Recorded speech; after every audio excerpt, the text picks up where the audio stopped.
দাজ্জালের দ্বীপ ডিসকভার বা আবিষ্কার হয়ে গেছে। খুঁজে পাওয়া গেছে দাজ্জালের সেই জাজিরা যেখানে সে শিকলবন্দি অবস্থায় ছিল। এটা শুধু আমাদের দাবি নয়, আমরা প্রমাণ করব ইনশাআল্লাহ। এই প্রথমবার এভাবে কোনো উপস্থাপনা পাবেন আপনারা। পুরো তথ্য প্রমাণ সহকারে জানতে হলে শেষ পর্যন্ত জুড়ে থাকুন আমাদের সঙ্গে। আসসালামু আলাইকুম, welcome to our channel controversy of Islam Bangla. প্রথমেই বলে রাখি, মানব জাতির ইতিহাসে সবচেয়ে বড় ফিতনা দাজ্জালের ফিতনা। আদম আলাইহিস সালাম থেকে শুরু করে শেষ মানুষ যে জন্ম নেবে এই পৃথিবীতে সেই পর্যন্ত, আদম আলাইহিস সালাম থেকে মুহাম্মদ সাল্লাল্লাহু আলাইহি ওয়াসাল্লাম অবধি প্রত্যেক নবী তাদের উম্মত বা সম্প্রদায়কে দাজ্জালের ফিতনা সম্পর্কে সতর্ক করেছেন। কিন্তু নবী মুহাম্মদ সাল্লাল্লাহু আলাইহি ওয়াসাল্লাম আমাদেরকে দাজ্জাল সম্পর্কে আরো কিছু বিস্তারিত বিবরণ দিয়ে গেছেন, যা পূর্ববর্তী নবীরা দেননি। দাজ্জালের বিষয়বস্তু ব্যাপক ও বিস্তারিত, এটা নিয়ে অনেক কথা বলা যায়, কিন্তু আজ আমাদের আলোচ্য বিষয় বিশেষভাবে নির্দিষ্ট। আমরা দাজ্জালের দ্বীপ সম্পর্কে আলোচনা করতে চলেছি, আর এটা এমনভাবে করব ইনশাআল্লাহ যেটা এর আগে কখনো এরকমভাবে কেউ উপস্থাপনা করেনি। এই গবেষণা আমাদের টিমের নিজস্ব রিসার্চ, এবং এ ধরনের আলোচনা আপনারা আজ পর্যন্ত এর আগে কোনো বইয়ে বা অন্যান্য লেখালেখিতে অথবা কোনো লেকচারে পাবেন না। কথাটা বড় হলেও সত্য। সরাসরি প্রসঙ্গে আসা যাক। যে ঐতিহাসিক ঘটনার ভিত্তিতে আমরা এই আলোচনা এগিয়ে নিয়ে যাব তার মূল উৎস হচ্ছে একটি হাদিস, যা হাদিস-এ তামিমাত-দারি নামে বিখ্যাত। এই হাদিসটি অনেক বড় এবং এটি নিয়ে আমরা অন্য লেকচারে বিস্তারিত আলোচনা করব। এই দীর্ঘ হাদিসটির গল্প সংক্ষিপ্ত করতে আসুন আমরা প্রাসঙ্গিক হাদিসের অংশটিতে ঝাঁপিয়ে পড়ি। তামিমাত-দারি, যিনি একজন নির্ভীক ভ্রমণকারী ছিলেন, তার এক যাত্রায় তিনি লাখম এবং জুজাম গোষ্ঠী বা গোত্র এর 30 জন সাথীর একটি দল নিয়ে জাহাজে যাত্রা শুরু করেছিলেন। ইতিহাসের সে সময়রেখার কথা আমরা উল্লেখ করছি, তা আপনাকে মাথায় রাখতে হবে। এটা প্রায় 1400 বছর আগেকার ঘটনা। এই ব্যাপারটির দিকে লক্ষ্য না রাখলে এই বিশ্লেষণটি বোঝা সহজ হবে না। এটি একটি পালতোলা জাহাজ ছিল, আমাদের আজকের দিনের আধুনিক জাহাজগুলির মতো নয়। আর আমাদের আলোচনা এগিয়ে নিয়ে যেতে এই তথ্য খুবই গুরুত্বপূর্ণ হবে। তারা পশ্চিম দিকে যাত্রা শুরু করেছিল এবং প্রায়শই উপেক্ষা করা এই তথ্যটি সামান্য মনে হলেও আমাদের আলোচনার জন্য খুবই গুরুত্বপূর্ণ এবং উল্লেখযোগ্য হতে চলেছে। এবং ভাষাগত দৃষ্টিকোণ থেকে এটি একটি বৈধ ব্যাখ্যা।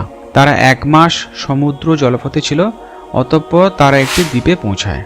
এই দ্বীপেই তারা শেষ পর্যন্ত দাজ্জালকে দেখতে পায়। দাজ্জাল ছিল একজন মানুষের আকৃতিতে একটি মঠে শৃঙ্খলিত অবস্থায়। তাকে লোহার শিকল দিয়ে বেঁধে রাখা হয়েছিল। তার হাত, ঘাড়, হাঁটু এবং গোড়ালি সবকিছুই বাঁধা ছিল। এখন মূল বিষয়ে ফেরা যাক। হাদিসে আছে, মুহাম্মদ সাল্লাল্লাহু আলাইহি সাল্লাম বললেন যে প্রকৃতপক্ষে দাজ্জাল শাম সাগরে আছে, যেটাকে আজ আমরা ভূমধ্যসাগর নামে জানি। আমরা আমাদের আলোচনার জন্য পটভূমি তৈরি করেছি, তাই এখন এগিয়ে যাওয়া যাক। যদি আমরা ভূগোলের দিকে দেখি, আরব ভূখণ্ডের উত্তর দিকে শাম বা সিরিয়া রয়েছে, যার পার্শ্ববর্তী ভূমধ্যসাগর দিয়ে পশ্চিম দিকে যাত্রা করা সম্ভব, এবং দক্ষিণ দিকে রয়েছে ইয়েমেন, যার পাশে আরব সাগর দিয়ে পূর্ব দিকে যাওয়া যায়। মুহাম্মদ সাল্লাল্লাহু আলাইহি ওয়াসাল্লাম বললেন যে তামিম শাম সাগরে যাত্রা করেছিল, যাকে আজ আমরা সিরিয়া সাগর বা ভূমধ্যসাগর নামে জানি। যদি আমরা এই পথ ধরি, তাহলে আমাদের একটি দ্বীপের সন্ধান করতে হবে, যেটি একটি পালতোলা জাহাজে 1 মাস যাত্রার দূরত্বের সমান। এখানে আমরা কি কোনো দ্বীপ খুঁজে পাই ওই দূরত্বে? হ্যাঁ, আমরা পাই, এবং সেই দ্বীপটি হলো ব্রিটেনের দ্বীপ। এবার আমরা অঙ্ক কষে বিষয়টি উপস্থাপনা করার চেষ্টা করি। আমরা এখানে জলপথের দূরত্ব পরিমাপ করছি, স্থলপথের কোনো দূরত্ব কিন্তু নয়। সেক্ষেত্রে আমাদের পোর্ট বা জলবন্দরগুলি আমাদেরকে চিহ্নিত করতে হবে। সিরিয়ার প্রধান বন্দর লাতাকিয়া, এবং ব্রিটেনের যে বন্দরটি এক্ষেত্রে বিবেচ্য তা নিঃসন্দেহে লন্ডন। লাতাকিয়া এবং লন্ডন বন্দরের মধ্যে জলপথের দূরত্ব 3322 নটিক্যাল মাইল বা 6152 কিলোমিটার। সে যুগে পালতোলা জাহাজের গতি ছিল প্রায় 8 থেকে 10 কিলোমিটার প্রতি ঘন্টা, গড় হিসাবে বলতে গেলে 9 কিলোমিটার প্রতি ঘন্টা। এবং একই সঙ্গে আমাদেরকে ধরতে হবে যে তামিমুদ্দারি এবং তার সঙ্গী সাথীগণ কিন্তু দুর্যোগপূর্ণ আবহাওয়াতে পড়েছিল, এবং সেই ক্ষেত্রে পালতোলা জাহাজের গতিবেগ আরও কিছুটা কম হবে। 5% কম হিসেবে যদি আমরা ধরি, তাহলে তা দাঁড়ায় 8.5 কিলোমিটার প্রতি ঘন্টা, যা সমতুল্য হচ্ছে জলপথের হিসাবে 4.6 নট। এবার আমরা গণনার শেষ ধাপে পৌঁছে গেছি। দূরত্বকে যদি গতি দিয়ে ভাগ দিই, তাহলে আমরা যাত্রাপথের সময়কাল নির্ধারণ করতে পারবো। দূরত্ব যদি 3322 নটিক্যাল মাইল হয় এবং পালতোলা জাহাজের গতি প্রতি ঘন্টায় 4.6 নটিক্যাল মাইল হয়, তবে সেক্ষেত্রে যাত্রাপথের মোট সময় প্রায় 30 দিনের মতোই আমরা বের করতে পারি। হাদিসে বলা হয়েছে যে তারা সমুদ্র জলপথে প্রায় 1 মাস ধরে ছিল, এবং লাতাকিয়া বন্দর থেকে 1 মাসের দূরত্বে আর কিন্তু কোনো দ্বীপের অস্তিত্ব নেই ব্রিটেন ছাড়া।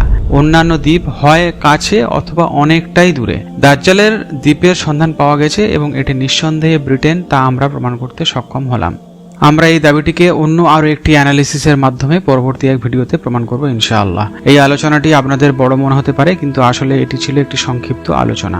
এই রকমের বিভিন্ন তথ্যমূলক ভিডিও পেতে আমাদের সঙ্গে জুড়ে থাকুন। আমাদের channel controversy of Islam Bangla, এই চ্যানেলটি সাবস্ক্রাইব করুন, বেল আইকন টিপে নোটিফিকেশন অন করে দিন, ভিডিওটি লাইক করবেন, বন্ধুদের সাথে শেয়ার করে পৌঁছে দিন, এবং এই ভিডিওতে যে আলোচনাটা আমরা করলাম সেটির ব্যাপারে আপনাদের মতামত অবশ্যই আমাদেরকে জানাবেন।